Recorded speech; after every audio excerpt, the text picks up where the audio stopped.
Number 11, Matthew Emery. He's been staying out there. Number 11? No. Oh, he finished 11th. Finished 11th. Yeah. Number 48, Matthew Emery. He did a good job of driving. And then we got number 10. Number 144 is the Belle Lavorne. Let's see here. Number 9, the number 218, that's Andrew Wright. All these people seem to be down a couple laps. It looks like, did we have a lot of problems here? Or? No. Okay, I'm going to keep going. Position 8, 428, Tiana Friend.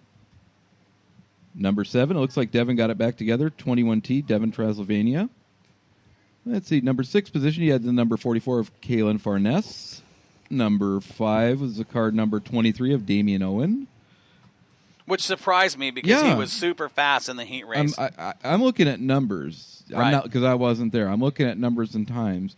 It looks like it must have been a pretty fast race. The top 5 cars is what happened when I'm gathering from here. It was. I mean, for, Hornets.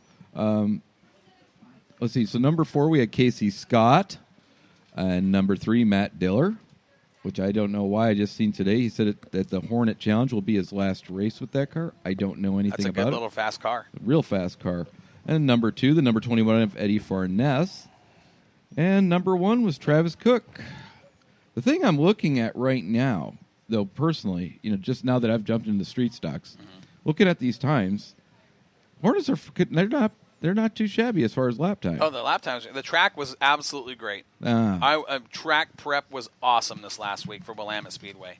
Phenomenal surface. Yeah. Did they have a little tack or?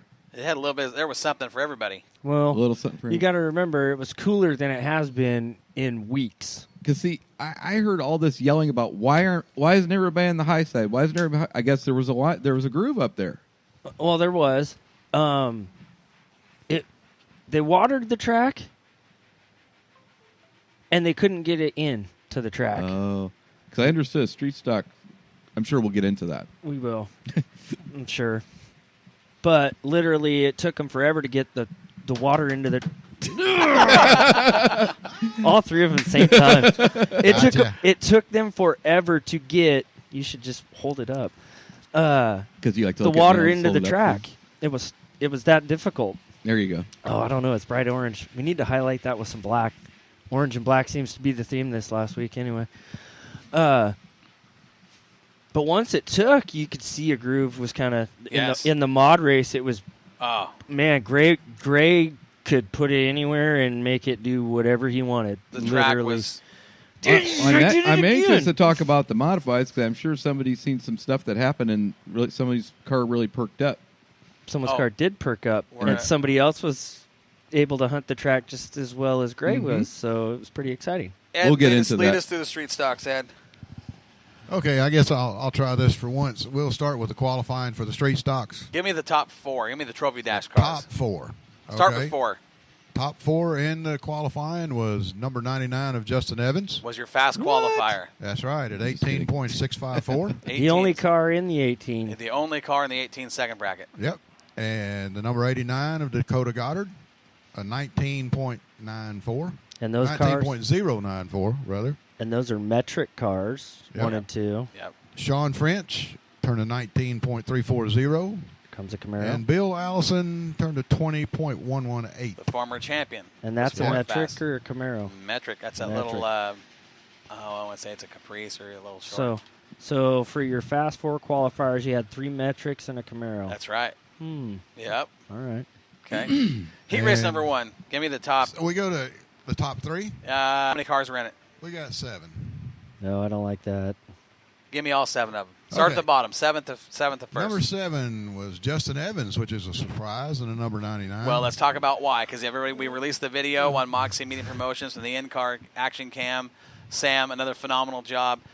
Watching that car, the car was fast. No doubt that car was fast. Out of turn 4 onto the front stretch.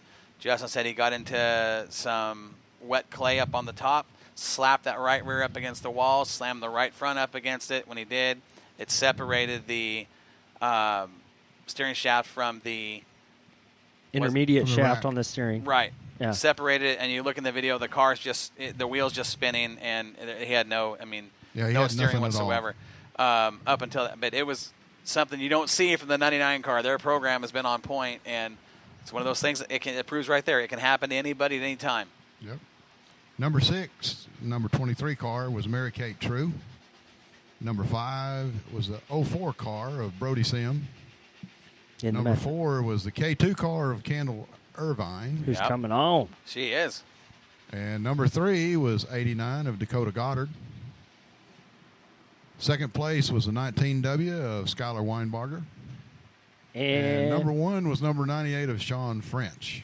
Sean French is... That made me so happy watching that in California. Like his first career heat race victory. You should have seen him I smiling bet in the pits. if I was a betting man, he would have been the long shot. Not because he's not a good driver, just because he always seems to have that get caught in that pack. But my gosh, nothing made me happier. I was like, Phil, look. Sean just won the heat race. He did a great job of driving, too. He's a great driver. He is. He's a good driver. Car was turning. He was running a little higher than he normally was running. Kept his momentum up through the turns. It was that track literally.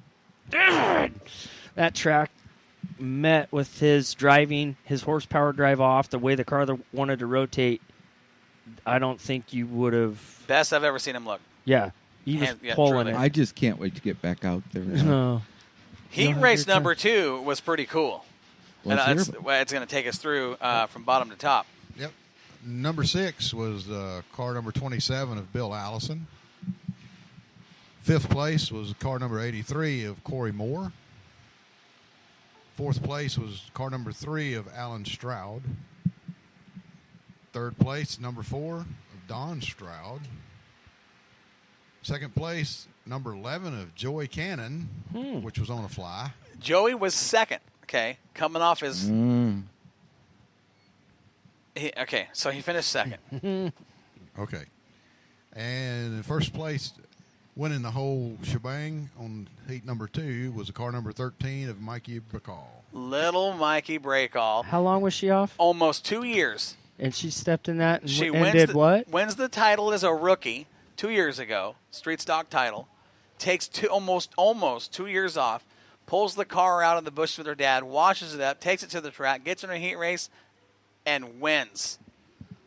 Joey Cannon, now I'll tell you what, it was one of the best races of the night. Joey Cannon in that 11 Camaro, we know how fast he is. Mm-hmm. We've been talking about him a lot. He did every single thing right and every single thing he possibly has ever learned in a race car to pass Mikey Breakall. And coming to the line, what was the margin of victory right there? Tell us the margin of victory in that heat race. It was very, very Did that race close. Remind you of any other race this year? Yeah, a couple of them. Did he get loud? How about 0.108? Right. I mean, 108 seconds. Point. Right. 108. It was tight. And you know who made his crew chief debut back at the track that same night? Was Mr. What do you call him now? What's his nickname you gave him, Mr. You've dubbed new nicknames for people. To who? I need to know which one. I've got new names for everybody. Joey Cannon's Joey Boom Boom Cannon. I got Baker. Baker. What did I finally? Salt Shaker Baker. Salt Shaker Baker. I got to give kudos to Joey Cannon. He tried everything. He had a last-ditch effort. He drove the car high into Turn 3, took a run down the hill, had a shot at Breakall out of Turn 4, and got to the rear bumper, and it was kind of just a drag race down the backstretch. Breakall got there first. She did a phenomenal job of driving. She ran the middle to upper groove the whole race. And talking with her afterwards, broken foot the day before. She broke her foot the day before. Talking with her, she says, that's the first time I've been up in that groove. I mean, she liked the bottom. Mm-hmm. She got up there and realized, hey, the car's fast up here. This feels good. And she keep it up there and got a win. It was an awesome race. It truly was. You know, I had to eat crow on that because we was up in the booth with Corey watching that race, and I go, man, that guy's a good driver. And he looks at me and he goes, that's not a guy. She's one fast chick, I'll tell you that. She is. Very that much car's so. Fast, and who's going to be in it next week? Well, okay, now let's not get weekend. excited here because the car is fast. But Larry Baker's going to make his debut in that car at Willamette Speedway. This weekend. Yep. Him and who? Well, this is what made me mad because we're all three of us are supposed to go out. Yeah.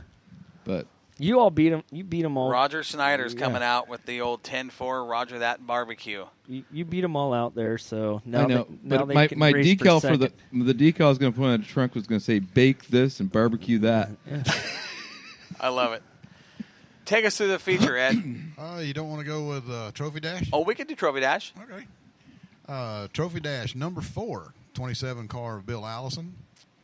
Number 3 was a 98 car of Sean French. Number 2 was an 89 car of Dakota Goddard. And look who jumped up to the top. Number 1, number 99 of Justin Evans. Got the car fixed, came out, and the Blue I Nightmare. couldn't back imagine up that front. car being first. he looked good in the dash. He Well, looked good in the We dash. watched, like when we were at the reception, I got to watch some of the main because I think Donna, Weinberger. she had the camera on. But of course, the last 2 laps are coming up and video end. No. Oh, that's a bummer. So I didn't get to see everything. But Justin looked, once I got that car fixed, got the steering corrected, looked just as good as ever. You know, no surprise to see him win the dash. The feature now. I hear there was a little bit of. Yeah, this was a good race. It was a great race. But I also want to go back and say that a lot of people was wondering what happened to the F-14 car. Of the Jefferson Auto Club. Yep. And right during qualifying, they blew the engine. They did. And That brand new crate motor? Yep. Yes, they did. Blow it up. How do you blow a brand new crate motor? It smoked big time. Oh, Wow. yeah. Did it maybe overheat? I don't know, but it's toast. It was That's toast terrible. real quick. Yeah. Real quick. Okay, for the A main in the street stocks, Corey Moore didn't start. Wait, where are you at? Let's go top 5 in street Top stocks. 5 in the street stocks. Okay. The winner. No, go 5th or 1st. Well, I was going to save the worst for last, but no way. Anyway, number 5, number 98 of Sean French. Good, strong showing. Great run for Sean Position French. number 4 was the 19W of Skylar Weinbarger. We've been talking about this kid a lot lately. And what we hear this weekend, What did we hear this weekend? straight from the horse's mouth, What did we hear? end of the year, that car's going up for sale. Oh, you just ruined the surprise. Dom was going to buy it. Now he can't. There'll be 19 people in line waiting to buy that car. Are you really going to get it, Dom? I'm happy with the car I have. Okay. Are you sure? We did hear that. That is an actual fact. We We heard heard that that. car was going up for sale at the end of the year. I wouldn't sell that car.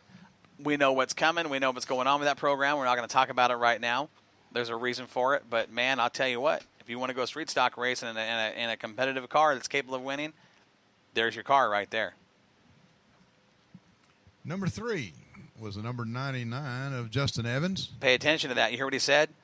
3rd place was the 99 of Justin Evans. That's right. That Blue Nightmare. Was 3rd. That's right. 2nd And spot went to number 89 of Dakota Goddard.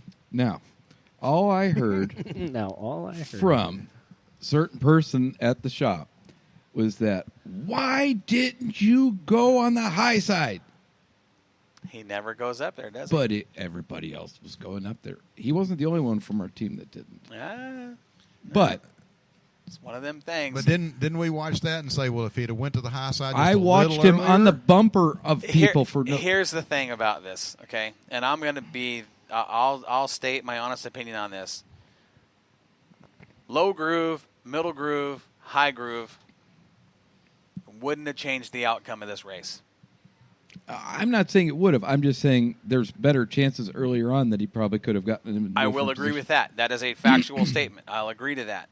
But what I won't agree with, and honestly, it wouldn't have changed the outcome of the eventual winner, and he picked up his first career feature win, was who? Joey Cannon. I was so happy because he'd been mentally prepped for it. He'd been ready for, 5 years waiting for that It's win? been 5 years in the make for him to get that first win in the street stocks at Willamette Speedway. And he's such a good person. He's a great guy. He encourages every single one of the racers. He throws that karma out there in hopes that it was going to Yes. come back, and he would be the first guy to come over and help you on your car. He's the first guy. Hey, what do you need? That's a good person. He earned it and deserved it. Well, everybody in his pit are just absolutely fantastic. You that walk that over whole there. group of street stocks. I mean, I've never met a greater bunch of guys. That's why I really enjoy that class. yeah, that whole class is fun. The sportsmanship, the respect. I mean, you guys will race hard and clean door to door, but I mean, we smack talk to each other, but we don't hate each other. Right, well, yeah, it's all in good fun. He was pulling double duty that night. He was. And he actually pulled off in the Sportsman. He ran Sportsman